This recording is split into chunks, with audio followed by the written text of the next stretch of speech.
Good morning, students. I hope you all are fine and are paying attention to your studies at home. So, today in English 2, we are going to start a new poem, that is When I Heard the Learned Astronomer. जब मैंने एक बहुत विद्वान astronomer से कुछ सुना. Okay, so first of all, before we start this poem, let's understand what does this word astronomer means. Okay, so this word astronomer, इसका मतलब होता है वो लोग जो आसमान में जितनी भी चीज़ें होती हैं, all the celestial body, all the heavenly bodies which include stars, moon, sun, planets, meteorites, asteroids. Okay, जो भी चीज़ें आसमान में होती हैं, आकाश में होती हैं, स्काई में होती हैं, उन सब के बारे में जो पढ़ते हैं उनको हम बोलते हैं astronomer. Okay, so astronomer are the people who study about the heavenly bodies. Okay, so let's start the poem now.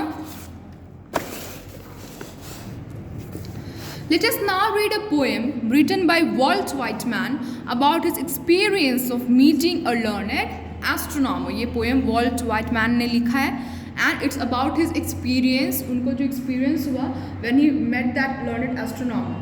Okay, so let's start. When I heard the learned astronomer, when the proofs, the figures were ranged in columns before me, when I was shown the charts and diagrams to add, divide and measure them, when I sitting heard the astronomer when he lectured with much applause in the lecture room, how soon unaccountable I became, tired and sick, till rising and gliding out I wandered off by myself in the mystical moist night air, and from time to time looked up in perfect silence at the stars. Okay, so before we come to the meaning of this poem, let's first see the difficult words. First one is applause. It will be L-A-U-S-E, applause, which means clapping or praise. Next is unaccountable, which means confused ho jana. Mystical means magical. Now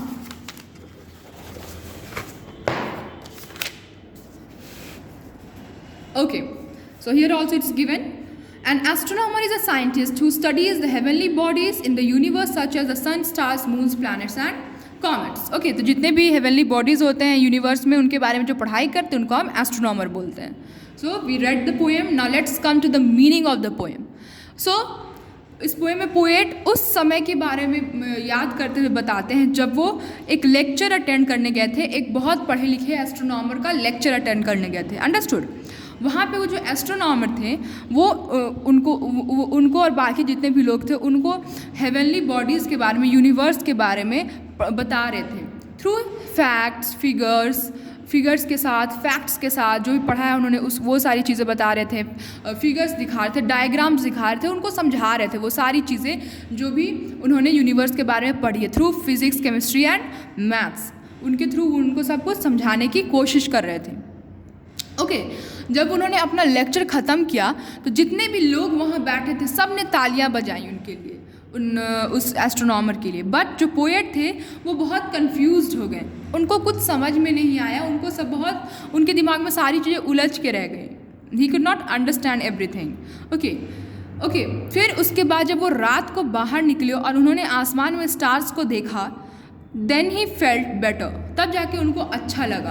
and फिर उन्होंने क्या सोचा कि कोई भी words, कोई भी mathematics, कोई भी फिज़िक्स, केमिस्ट्री, साइंटिफिक एक्सप्लेनेशन, कुछ भी जो स्टार्स हैं, मून है, प्लैनेट्स हैं, खूबसूरती है स्काई की, उसको एक्सप्लेन नहीं कर सकते जब तक कि आप उसको अपनी आँखों से जो देखते हो और उसको देख के जो सुकून मिलता है, जो आपको समझ में आता है, वो कोई मैथ्स या फिज़िक्स या केमिस्ट्री आपको नहीं समझा सकता. Okay, the vastness of the stars, the vastness of sky, moon. Okay, जितनी बड़ी जो ये आकाश है उसमें जो ये जितने सारे स्टार्स हैं, मून है, प्लैनेट्स है, सन है, ये सब जो है इनकी सुंदरता जो है, इनकी जो महानता है, इनकी जो विशालता है, ये एक्सप्लेन करने से परे है. ये एक्सप्लेन करने से उतना समझ में नहीं आता जितना आपको वो देखने से समझ में आएगा. ओके, सो नेचुरल चीज़ों की खूबसूरती, उनकी जो भगवान ने जो जिस तरह से उसे बनाया है, वो भले ही हम उसको कितना भी पढ़ लें, लिख लें, कितनी भी उसके बारे में साइंटिफिक एक्सप्लेनेशंस दे दी जाए, वो इंसान के समझ से परे हैं. अंडरस्टूड। और उनको जब आप उनको आसमान में देखते हो तो आपको बहुत सुकून मिलता है। Understood. So this is all the poem is all about. We'll be discussing the word meaning and sentences in the next video. Thank you.